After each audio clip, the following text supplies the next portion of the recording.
بيبدأ فيلمنا في مدرسة أو دار أيتام للبنات، وبيكون الدار ده له قوانين شديدة جدا والمفروض البنات يلتزموا بيها، زي مثلا وقت النوم أول ما النور بيقلب أزرق كل البنات بتنام على طول. ده غير إن أي حد بيخالف القوانين دي بيتعاقب بطريقة وحشة قوي. المهم بعد كده بنشوف بنتين صحاب اسمهم فيفان وصوفيا، واللي بيحلموا باليوم اللي يخرجوا فيه من هنا ويشوفوا النور، وبنعرف إن ممنوع على البنات يتعرضوا لأشعة الشمس ولا يشموا الهواء خارج الدار لأن ده هيكون مضر بصحتهم. بعدين صوفيا بتقول أنا نفسي أوصل لليفل 16 عشان أشوف العيلة اللي هتتبناني، بس وهي بتتكلم فجأة جرس الإنذار بيرن والبنات بيخرجوا بانتظام وبيروحوا يقفوا قدام الحوض عشان يغسلوا وشهم، وكل واحدة فيهم بيكون في إيدها العلبة اللي هتغسل بيها وشها قدام الكاميرا المتعلقة فوق الحوض. المهم بيكون الدور على فيفان، بس صوفيا بتخبط في فيفان بالغلط وبتوقع العلبة بتاعتها، وبنكتشف إن نظرها ضعيف عشان كده ما بتشوفش العلبة وبتقع وبتقعد تدور عليها. فبتروح فيفان تساعدها وبتسيب مكانها وبتجيب لها علبة الغسول، لكن المشكلة بيروح عليها الدور وفجأة جرس الإنذار بيرن والبنات كلهم بيحطوا وشهم في الحيط. بعدها بيدخل 2 من الحراس وبياخدوا فيفان عشان تتعاقب، وهي بتقعد تعيط وتقول لهم إنها ما تأخرتش وخلصت مهمتها، بس هم مش بيهتموا بالكلام ده وبياخدوها معاهم. وفيفان بتفضل تترجى صوفيا عشان تساعدها، بس صوفيا بتخاف تتكلم وبتقعد تعيط. بعد كده بنشوف البنات وهم في الأوضة بتاعتهم، والغريب إن مفيش ولا شباك أو بلكونة في الأوضة، وطبعا ده عشان ما يتعرضوش لأشعة الشمس. وبنعرف إن البنات قاعدين في المكان ده من ساعة ما اتولدوا، وده بيكون مستوى الصفر، وكل ما يكبروا سنة بيتنقلوا المستوى اللي بعده لحد ما بيوصلوا لمستوى 16، وده المستوى اللي مسموح للبنات فيه إنهم يطلعوا من المكان ده لأن بيتم تبنيهم. وخلال ال16 سنة دول بيتعلم البنات إزاي يحافظوا على بشرتهم وينفذوا التعليمات اللي بتتقال لهم من غير ولا مناقشة. وبنكتشف إن البنات مش بيعرفوا يقروا ولا يكتبوا، وكل اللي بيتعلموه إنهم يحافظوا على نظافة جلدهم وبشرتهم من خلال الأفلام اللي بيتم عرضها ليهم. وبتمر الأيام والبنات بيكبروا وفيفان بتوصل للمستوى 16 هي وزمايلها، فبتروح كريستينا المعلمة بتاعتهم وبتقول لهم انتوا دلوقتي وصلتوا لأعلى مستوى وده بسبب التزامكم بالقوانين. والبنات بيفرحوا جدا، ولما بتحاول بنت تبص لكريستينا المعلمة بتزعق لها وبتقول لها بص في الأرض. بعدها بيروح البنات للأوضة بتاعتهم، وفيفان بتتفاجئ إن هي وصوفيا هيكونوا في نفس الأوضة مع بعض، بس طبعا فيفان بتكون لسه متضايقة من صوفيا بسبب الموقف اللي حصل معاها وهي صغيرة بسبب صوفيا. المهم في يوم صوفيا بتحاول تتكلم مع فيفان وبتقول لها أنا عايزة أقولك على حاجة مهمة، بس فيفان مش بتهتم بكلامها. وفي اللحظة دي جرس الإنذار بيرن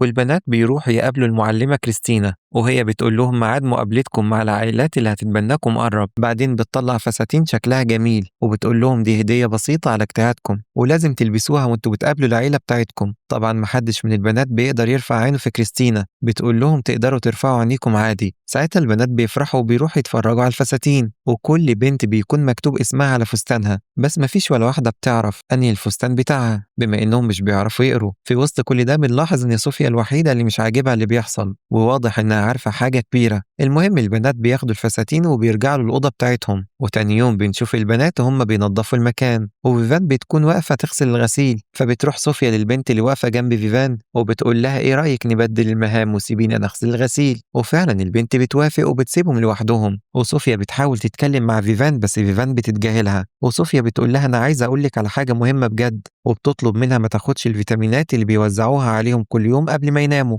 فيفان بتستغرب وتقول لها في كاميرات بتصورنا، فصوفيا بتقول لها مثلي انك اخدتيها. في اللحظه دي بتدخل عليهم بنت اسمها ايفا وبتقول لي فيفان تعالي عايزاكي، وبتاخدها وبتمشي. بعد كده بالليل بنشوف البنات وهم بياخدوا الفيتامينات، وطبعا ده بيكون قدام الكاميرا، بس فيفان بتقرر تنفذ اللي قالت صوفيا عليه وفعلا بتمثل انها اخدت الفيتامينات. بعدين بتدخل الحمام وبترمي الحبايه عشان تشوف هيحصل ايه، ولما بيجي وقت النوم البنات كلهم بيناموا. وبعد شويه فيفان بتنادي على ايفا اللي في السرير جنبها، بس ايفا بتكون في سابع نومه، لكن صوفيا بتكون صاحيه وبتقول لي فيفان محدش هيرد عليكي لان الفيتامينات دي حبوب منومه بتخليهم يفقدوا الوعي. في اللحظه دي بيسمعوا صوت حد جاي، فصوفيا بتقول لها اعملي نفسك نايمه وبترجع هي كمان سريرها بسرعه. بعدين بتدخل كريستينا ومعاها الحراس وبتختار بنتين ومن ضمنهم فيفان وبتقول لهم هاتوا البنات دي، فالحراس بياخدوهم وبينزلوا الاوضه السريه. بعدين بتدخل كريستينا ومعاها 2 من العملاء بتوعها وبتعرض عليهم البنات للبيع. فالست بتقول لجوزها أنا هاخد البنت اللي اسمها أوليفا. بعدين كريستينا بتاخدهم بره عشان يتفقوا على السعر،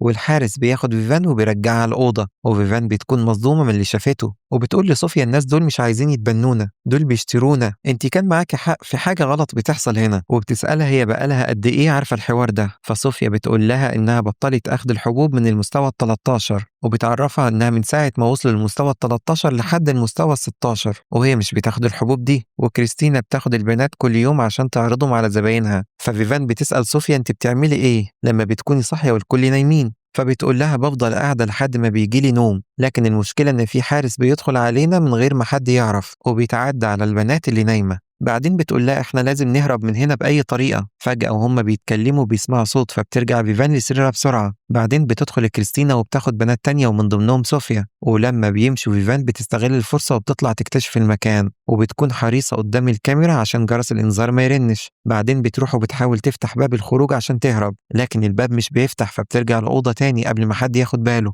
والحارس بيجي بعدها وبيرجع صوفيا للأوضة، لكن بتكون صوفيا لوحدها لأن واضح إن البنت اللي كانت معاها اتباعت. تاني يوم بيكون البنات عندهم ميعاد عند دكتور لويس، وبنعرف إن ده الدكتور اللي بيتابع صحة البنات أول بأول. ولما فيفان بتدخله بيقول لها انت شبه ممثلة مشهورة، وهي بتفرح بالكلام ده. بعدين بيديها حقنة وبيقول لها دي فيتامينات مهمة للجسم. بعدين بيروح البنات لأوضة التدريس عشان يسمعوا فيلم النهاردة، وبيكون هو نفس الفيلم بتاع كل مرة اللي بيتكلم عن نظافة الجسم والبشرة. ولما بيخلص الفيلم بيرجعوا البنات لأوضتهم بيناموا، وصوفيا وفيفان بيقعدوا يتكلموا وبيفكروا يهربوا ازاي. وصوفيا بتقول لفيفان احنا محتاجين البطاقة اللي بتتفتح بيها الأبواب، ممكن ياخدوها من الحارس اللي بيجي يتعدى على البنات وهم نايمين لما بيدخلوا الأوضة. بس فيفان بتخاف وبتقول لها انها ممكن تطلب مساعدة من الدكتور لويس لأنه شخص طيب، وصوفيا بتوافق بالرغم انها شاكة في الدكتور ده. تاني يوم فيفان بتروح فعلا تقابل الدكتور، بس بتكون متوترة وبتغير رأيها وبتقرر ما تقولش هي عايزة ايه، وبتقول له أي حاجة تانية غير إنها تطلب منه المساعدة. وبتسأله عن الممثلة اللي شبهها وبتقول له أنا نفسي أشوفها. فالدكتور بيقول لها هنشوف الموضوع ده. في الوقت ده بيكون البنات قاعدين بيلعبوا مع بعض، لكن فجأة واحدة منهم بيجي لها حالة صرع وتشنج، فبتروح فيفان عشان تساعدها، بس إيفا بتوقفها وبتقول لها دي كده بنت مش طاهرة ولازم نبلغ عنها، ومش بتكون شايفة إن اللي حصل ده بسبب الحقنة اللي خدتها من لويس. المهم بعد كده بيروح البنات كالعادة بيتفرجوا على التلفزيون، بس الغريب إن الفيلم المرة دي بيكون مختلف، وفيفان بتعرف إن ده بسبب لويس. وتاني يوم بتروح فيفان تقابل لويس وبتشكره على اللي عمله، وبتقول له أنا عجبني إن الممثلة دي مستقلة وواخدة حريتها. ولويس بيحس إن فيفان بدأ تفكيرها يتغير، فبيديها حقنة بتخليها مش في وعيها وبتعمل تصرفات غريبة. فبتروح إيفا تبلغ عنها لكريستينا، وكريستينا بتجمع البنات وبتاخد فيفان عشان تعاقبها وبتحطها في زنزانة صغيرة، وبتقول لها لازم تغيري تفكيرك، وبتقول لها لازم تفكري في أفعالك الغير أخلاقية، ولما أحس إنك بقيتي كويسة هخرجك من هنا على طول. بعدها بترجع لأوضتها وبتقعد مع لويس اللي بنكتشف إنهم على علاقة مع بعض. بعدين بيقعدوا يتكلموا في أمور الشغل، ولويس بيقول لها إن أليكس اللي بيساعدنا عايز بنات جديدة غير الموجودين هنا. بس كريستينا بترفض الحوار ده وبتقول للويس أنت وعدتني أول ما نبيع كل البنات اللي هنا هنوقف الشغل ده. فبيقول لها إحنا مش شرط نربي البنات من هم صغيرين، ممكن نجيب بنات عندها 12 سنة وده هيخلينا نبيعهم أسرع. بس كريستينا برضه مش بتوافق. في نفس الوقت ده بتكون فيفان لسه في الزنزانة وبتفكر هتخرج من هنا إزاي. وعلى الناحية التانية صوفيا بتكون صاحية وقاعدة بتعمل حبل من ملايات السرير علشان تربط الحارس اللي بيدخل يتعدى على البنات وتاخد منه الكارت اللي بيفتح الأبواب. وفعلا أول ما الحارس بيدخل وبيبدأ يلمس البنت صوفيا بتروح وبتخنقه بالحبل. بعدين بتهرب بسرعة عشان تساعد فيفان، بس في حارس تاني بيشوفها وبيمسكها وبيضربها وبيكون عايز يقتلها، بس صوفيا بتقدر تضربه، ولما بيفقد الوعي بتاخد منه الكارت. بعدين بتروح للزنزانة عشان تساعد فيفان، بس فجأة جرس الإنذار بيرن، فصوفيا بتضطر ترجع للأوضة وفيفان بتقعد تعيط وتترجاها ترجع وتساعدها، لكن من غير فايدة لأنها بتفكر إن صوفيا هتهرب وتسيبها لوحدها. وبعد شوية الخبر بيوصل لكريستينا فبتجمع البنات وبتخرج فيفان من الزنزانة وبتوقفها معاهم، وبتقول لهم صوفيا كسرت قوانين المدرسة ولازم هتتعاقب لأنها حاولت تهرب. وبتسأل البنات عن المفتاح اللي صوفيا سرقته بس محدش هيرد عليها. ساعتها الدكتور لويس بيتعصب وبيقول للحارس ياخد بنت من البنات اللي واقفين، وبيقول لهم كل يوم هنعاقب بنت لحد ما الكارت يظهر. طبعا البنت بتعيط وبتقول لهم انا معرفش حاجة، بس الحارس بياخدها بالعافية وبيخرج. بعدين لويس بيدي لكريستينا حبوب منومة أقوى من القديمة عشان تخلي البنات يناموا بسرعة، وكريستينا بتروح تدي البنات الحبوب بنفسها وبتتأكد إن كل واحدة فيهم بلعت الحباية. وفيفان بتكون مش عايزة تاخد الحباية لكن مش بيبقى قدامها قرار تاني، فبتاخد الحباية وبتفضل طول الليل تضرب في نفسها عشان تفضل صاحية وما تنامش، وبتقوم تدور على الكارت اللي صوفيا خبته. لحد ما بتلاقيه في ظهر السرير بتاعها، فبتعرف إن صوفيا عملت كده عشان تساعدها. المهم فيفان بتاخد البطاقة وبتروح تفتح بيها الباب، لكن الصدمة إن الكارت مش بيفتح الباب، وبتكتشف إن كريستينا وقفت الكارت ده، وبالتالي الكارت يعتبر ملوش لازمة. ساعتها فيفان بتلاحظ المسامير بتاعة الباب، فبتستخدم البطاقة زي مفك